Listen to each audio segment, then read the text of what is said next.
அன்பை பாடும். என் நாவும் நாமம் போற்றும். என் இதயம் உம்மில் மகிழும். எனக்கென்றும் நீர் போதும். இயேசு கிறிஸ்துவின் இனிய நாமத்தினாலே உங்களுக்கு என் அன்பின் வாழ்த்துக்கள். கர்த்தர் உங்களை ஆசீர்வதிப்பாராக. யோவான் சுவிசேஷம் 6வது அதிகாரம் 37வது வசனம். பிதாவானவர் எனக்கு கொடுக்கிற யாவும் என்னிடத்தில் வரும். என்னிடத்தில் வருகிறவனை நான் புறம்பே தள்ளுவதில்லை. கர்த்தருடைய பரிசுத்த நாமம் மகிமைப்படுவதாக. ஆண்டவராகிய இயேசு கிறிஸ்து தம்மை தேடி வந்த ஜனங்களை பார்த்து சொன்ன வார்த்தை, பிதாவானவர் எனக்கு கொடுக்கிற யாவும் என்னிடத்தில் வரும். ஒவ்வொரு தேவ பிள்ளைகளுடைய நம்பிக்கை இதுவாக இருக்க வேண்டும். என்ன? எனக்கு ஒரு பிதா இருக்கிறார். அவர் எனக்கானதை என்னிடத்தில் கொடுக்கிறார். என் பிதா, என் தகப்பன் எனக்கு கொடுக்கிறது. எனக்கு கொடுக்கிற யாவும் என்னிடத்தில் வரும். என் பிதா எனக்கு கொடுக்கிறதை யாராலும் தடுக்கவும் முடியாது. என் பிதா எனக்கு கொடுப்பதை யாராலும் பறிக்கவும் முடியாது. காரணம், என் பிதா பெரியவர், சர்வ வல்லவர். என்னிடத்தில் கொடுக்கிறதுல 10ல் 4 என்னிடத்தில் வரும், 6 சத்துரு பறித்து கொண்டு போவான் என்றல்ல. என்னிடத்தில் கொடுக்கிற யாவும் என்னிடத்திலே வரும். எனக்கு கொடுக்கிற யாவும் என்னிடத்தில் வரும்.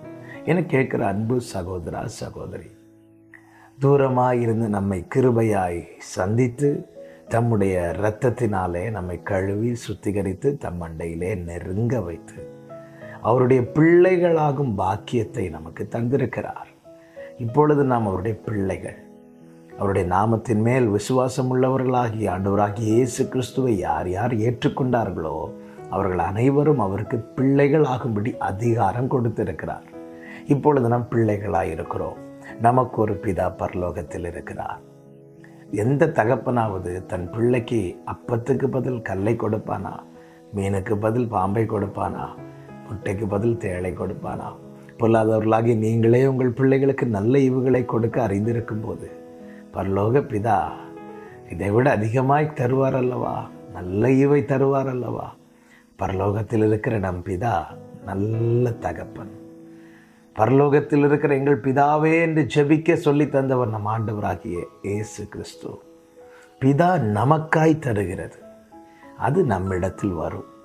ஏசேக்கு ஒருவேளை நம் கைவிட்டு போகலாம், சித்தனாவும் போகலாம். ஆனால் நமக்காய் தேவன் உண்டு பண்ணின ரெகோபோத், அது நமக்குரியது, அது நம்மிடத்தில் வரும்.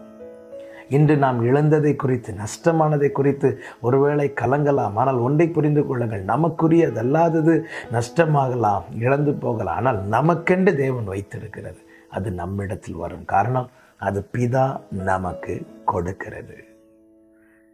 தாவீது என்னை ராஜாவாக்கும் என்று தேவனிடத்தில் கேட்கவில்லை.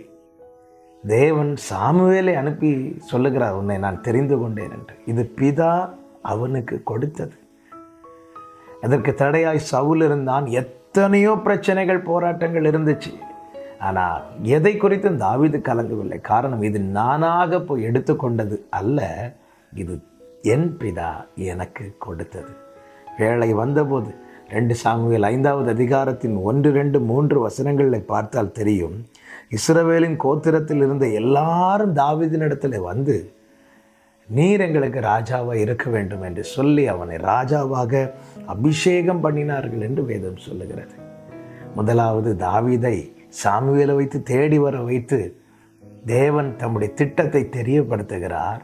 வேளை வந்தபோது இஸ்ரவேல் கோத்திரத்தில் இருந்த அத்தனை பேரும் வந்து தாவீதை இஸ்ரவேலின் மேல் ராஜாவாக அபிஷேகம் பண்ணுகிறார்கள். அவனுடைய சிங்காசனம் உறுதிப்பட்டது.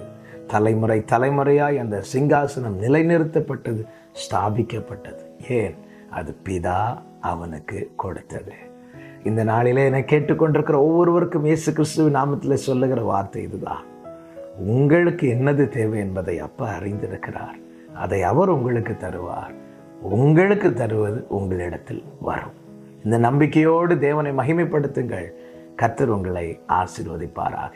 நல்ல தகப்பனே, இரக்கமுள்ள பிதாவே, நன்றி. எங்களுக்காக யாவையும் செய்கிறவரே, செய்து முடிக்கிறவரே, நீர் எங்களுக்கு கொடுக்கிற யாவும் எங்களிடத்தில் வரும்.